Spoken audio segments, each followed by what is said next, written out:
За өнөөдрийн видеог үзэж байгаа та бүхэн бүгдэнд өнөөдрийн мэндийг хүргэе. Тэгээд өнөөдрийн видеогоор гэх юм бол би Японы хэл дээр яаж уншлагаа сайжруулах вэ? Японы хэл дээр одоо яаж текст одоо тэгээд ном сонин сэтгүүл уншдаг болох вэ гэдэг тал дээр ярих болно.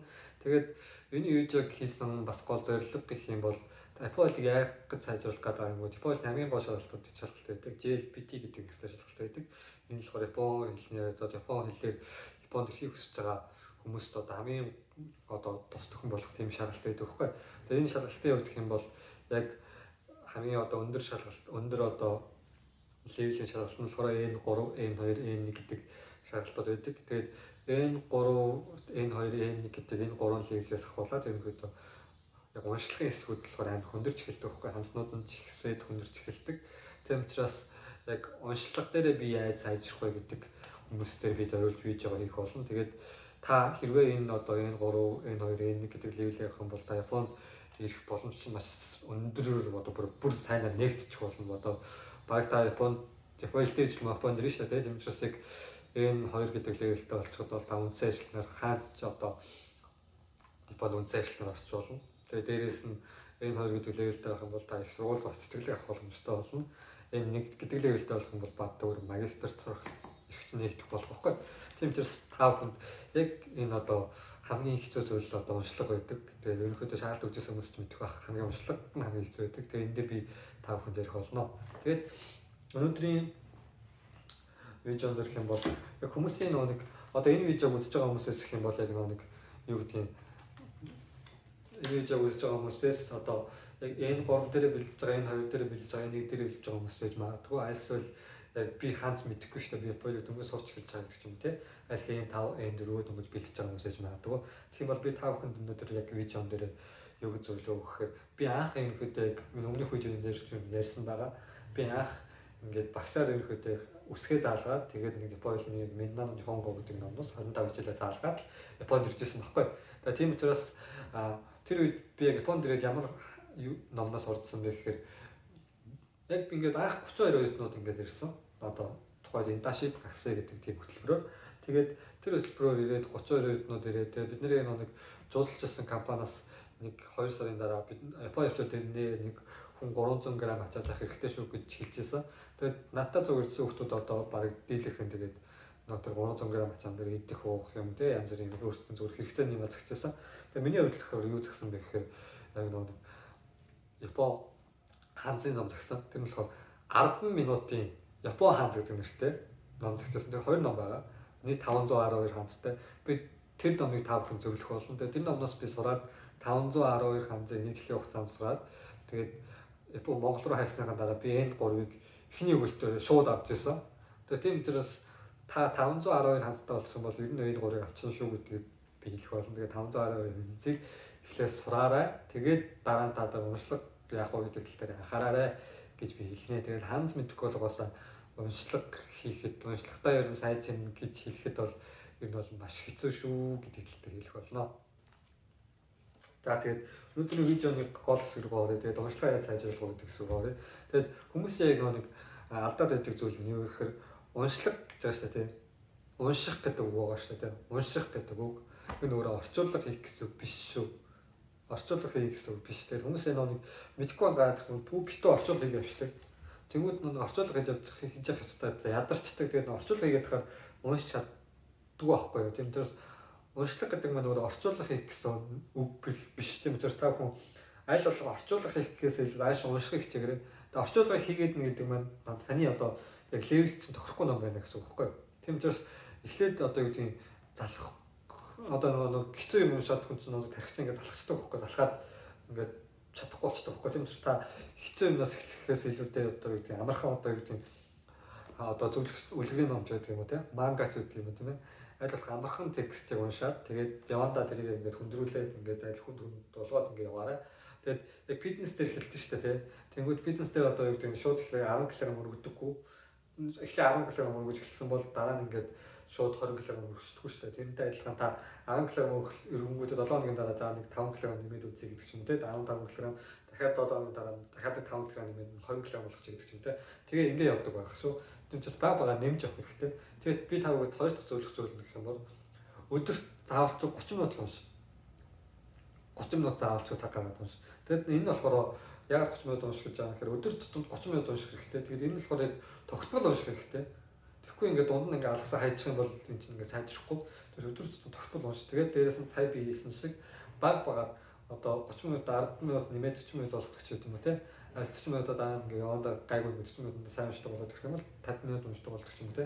Ингээд баг багаар ингээд нэмээд сайжруулах хэрэгтэй. Тэгээд юмны үр дүн гэдэг зүйл одоо яг сая нэг бизнес дээр нэмж хэлсэн шиг юмны үр дүн гэдэг зүйл маань одоо юу гэдгийг та дөнгөж одоо бизнес дээр штангур гэж хэлэнгүүтээ нэг сарын дараа амар гой болсон чинь ингээд төвөгөө тодорхой гарчихгүй шүү дээ. Тэгээд тэрнтэй адилхан нэг жилийн дараа тэр үр дүн гаргаж эхэлдэг. Одоо та уншиж эхэлж байгаа бол уншлах чинь одоо жилийн дараа ч юм уу те сайжирч эхэлнэ. Одоо юу гэдэг те.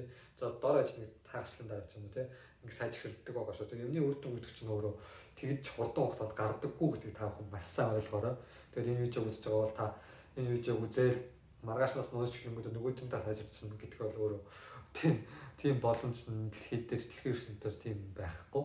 Тийм учраас тэрийг бас маш сайн ойлгоорой. Уншна гэдэг маань өөрөө орчуулга хийн гэдэг үг биш шүү гэдгийг бас би дахин хэлье. Тэгээд за миний хувьд гэх юм бол одоо энэ нэг юм одоо Kanzen Master гэдэг номын докгай гэдэг докгай уншлагын номоос ингээд хийж сайжирсан. Тэгээд би энэ дэр гол зөвлөх зүйл хүмүүсийг алдаад байдаг зүйл юу гэхээр нэг яг энэ одоо энэ 2 энэ 3 дэх левел дээр хүмүүс цаг уншлах дээр амар их оноо алддаг, амар их одоо уншлагаасаа болоод юу гэдэг тэнцэхгүй тохиол маш гардаг. Тэр нь ягаад тэнцдэг вэ? Яг тэнцдэг вэ гэхээр тэр гол алдаанаас би яриад тий. Тэгэд одоо энэ текст шүү дээ. Текст хүмүүс болохоор шууд тексттэй ингээд шууд уншаад эхэлчихдэг байхгүй юу? Энэ текстээс шууд эхнээс нь ингээд уншаад эхэлчихдэг. Тэгж хэлэхгүй за тэгж болохгүй. Тэгж уншиж эхлэхгүй. Тэгэхээр та заавалчгүй асуулт байгаа шүү дээ. Асуултаа эхлэв унш. Тэгэд асуултан дээр чи юу гэж суусан бэ? Тэр асуултыг уншичаад тэгэд асуултанд одоо хариултаа та энэ текстээс хайх хэрэгтэй.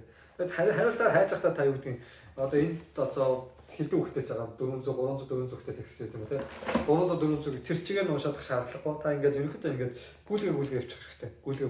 Тэгээ одоо бид нар дуртай киног очоод юм үзэж байгаа та ингээд хэрэггүй хэсэг гараад идэв шүү дээ тий. Гол хэсэг юм биш үү яваад идэв шүү дээ. Тэгээд бид нар гүйлгээ үзэх тухай хэлээд шүү дээ. Битэмжлэх юм уу тий. Гүйлгээ эсчихдэг. Тэнтэй адилхан ном ч бас яг тэнтэй адилхан. Та ингээд яг нэг чухал сүртэй чухал биш хэсэг байвал та шууд гүйлгээ уншчих хэрэгтэй. Ялангуяа шаардлаган дээр бол. Тиймээс энэ хурдан унших гүйлгэж унших бас чухал. Тэмцээс гүйлгээд уншиж чаддаг болохын тулд маш их ном унших хэрэгтэй. Одоо миний 2 жил ирснээс хойш ингээд ерөнхийдөө нийт 17-8 ном. Одоо 7-8 ном уншаад одоо сүүлд болсон лээд ном ингээд уншаад ингээд явж байгаа. Тэгээд өөр хүмүүс сонирхол дуртай ингээд хөө гэж хөгжил тал руугаа одоо сүүлийн бизнес тэгээд одоо ингээд мөнгөний талаар номнууд маш их уншиж байгаа. Тэгээд өөртөө одоо юу гэдэг нь одоо яг хэрэгцээтэй зүйл тал руугаа номоо их уншдаг гэх юм уу да. Тэгээд эхлээд хамгийн их уншдаг ном маань гэх юм бол би Amazon-оос одоо Монголд алдартай байгаа юм билээ. Gravel Yuki буюу одоо үзий ядагдах зориг гэдэг ном, ад үзэх зориг гэдэг номыг би яг хамгийн их уншиж байсан. Яг Apple Brand Kindle-с Amazon-оос татаад Kindle буюу нэг дижитал хөлбөрөөр уншиж байсан баггүй. Тэгээд тэр номыг би ерөөхдөө 2 сар уншиж байсан. Тэгээд 2 сар уншаад тэгээд 2 сар уншиж одоо дуусчихсан баггүй. Тэгээд тэрний дараагийн номнуудаас ингээд сар хагас тэгээд нэг сар уншдаг болгоц үед юм. Одоо ингээд баг ингээд сайжраад одоо бол би нэг номыг 7 хоног бол хангалттай уншина. Ингээд бүрийгээ суугаад унших юм бол 7 хоног байтугай бүр 3 хоногт ч унших боломжтой болсон. Тэгэхээр ч бас яг тэгж уншихтаа юу гэдэг нь шууд ингээд амар ингээд сууж унших гэхээс илүү гүйлгээд унших тохиол их байдаг. Яг л олон ном уншсангууд нэг юу гэдэг нь номон дээр юу гэдэг зохиолч болохоор ингээд өөрийнхөө зохиолч болохоор ингээд тэр номны ингээд гол зүйлсийг гол одоо тэр номны хэлэх гэж байгаа гол санаанууд нь болохоор цөөхөн хэдэн өгүүлбэртэй цөөхөн хэдэн хэсэгт багтсан байдаг байхгүй. Тэрнээс ч бол яг тэр үлцэн хэсгүүд нь болохоор юу гэдэг нь бас нэг тийм амар чухал биш хэсгүүд одоо юу гэдэг номын хуудсыг нэмэх зорилгоор ч гэдэг юм уу те текстийг нэмэх зорилгоор ингээд одоо тийм хийцэн хэсгүүд их байдаг. Тэрийг бол би ингээд гүйлгээ авчихсан байхгүй. Тэр нь одоо хурдан уншлах гэж бас нэрлээд байгаа. Тийм ч бас тийм зүйл байна. Тэрнээс яг бас ерөнхийдөө амар хэцүү номыг бол та заавал одоо гол агуулгыг нь ойлгож бас тэр болгон үг болгон үнцэнтэй байгаа гэвэл тэр номыг та юу гэдгийг заавал гүйлгэж унших шаардлагагүй.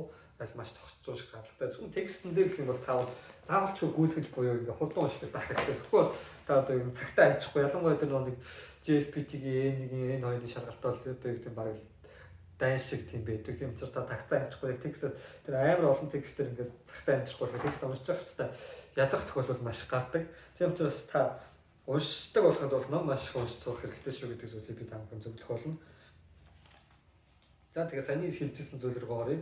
Тэгээд асуултаа их л унших хэрэгтэй гэж хэлсэн. Тэгээд дараагийнх нь болохоор юу гэхээр асуултаа уншаад тэгээд асуултнаас ингээд гүйлгэж унших хайх хэрэгтэй. Тэгээд дээрэс нь ерөнхийдөө яг Японы яг одоо ингээд JSPT шагалсан дээр яг текстүүдийн гол одоо өгүүлбэрийн гол хэсэг шүү дээ. Гол хэсэг нь болохоор номын текстийн төгсгөл хэсгээр орох тохиолдол маш их байдаг. Тэр нь бол баг 80-90% байдаг шүү. Гэхдээ бүх одоо текстийг гол агуулгын төгсгөл дээр орсон төгсгөл хэсгийг ганц уншаад гэж болохгүй шүү дээ, тий. Тийм учраас бас миний одоо хүртэл уншиж байсан ингээд туршлагаас харах юм бол яг төгсгөл хэсгээр гол одоо өгүүлбэрийн зангилаа хэсэг буюу гол хэсэг чинь одоо асуултан дээрх одоо хэсэг хайж байгаа хэсэг чинь очих тохиолдол байдаг шүү гэдгийг бас хэлье. Тэгээд бас дараагийн нэг зүйл нөх юм бол одоо юу гэдэг тэр номон дээр одоо юу гэдэг тийм учраас яг одоо уншиж явж байхдаа та бүхий текстийг бүгдийг уншиж ойлгох шаардлагагүй. Асуултан дээр байгаа хариултыг олох шаардлага гэдэг нь маш сайн ойлгоорой. Тийм учраас ерөнхийдөө хэрэггүй хэсэгт маш сайн гүйлгээ явуучих хэрэгтэй.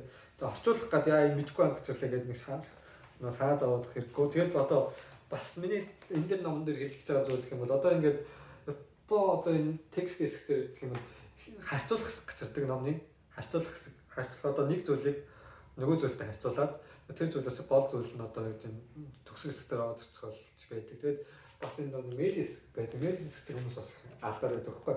Яг гэхээр мэйл хэсгээр амар хэцүү одоо ханднууд өгдөг очроод байдаг. Тэгээд энэ дээр бол бичсэн байх шүү. Тэнгүүд одоо энэ дээр болохоор какуи сама гэдэг нэг гэсэн какуи гэдэг нэг гэсэн сама гэдэг ингээд оруулаад ирсэн. Тэнгүүд энэ дээр болохоор одоо гарчиг одоо хизүгэ буюу одоо нэг тухайн онсор өдөр гэдэг тэнгүүдээ ингээд ороод ирж байгаа. Тэнгүүдээ дараагийн хэсгээр нь болохоор айс зоож байна. Тэнгүүд одоо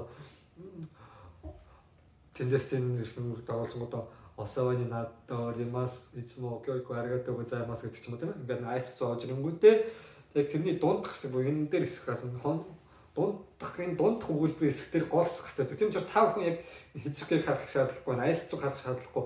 Гол хэсгийг харах хэрэгтэй. Гол хэсгээр одоо яг өгүүлбэрээ одоо яг тэр нэг мэйлч одоо ямар утгатай гэдгийг бичгтээ явуучих байхгүй. Японы мэйлч их тийм ядаргаатай зүйл их байдаг.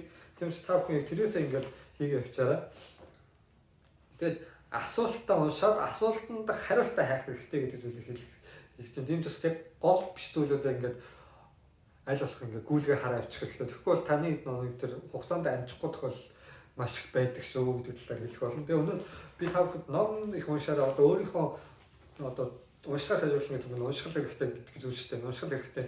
Тэрс ном маш их сайн уншаараа гэдгийг би та бүхэнд зөвлөе. Тэгээд ном би нэг уншиж дургуйч гэж байгаа хүмүүс ээж магадгүй. Тийм учраас та өөрийнхөө дуртай дургуй зүйлээ яаж мэдж байгаа гэдэг таамаас асууя.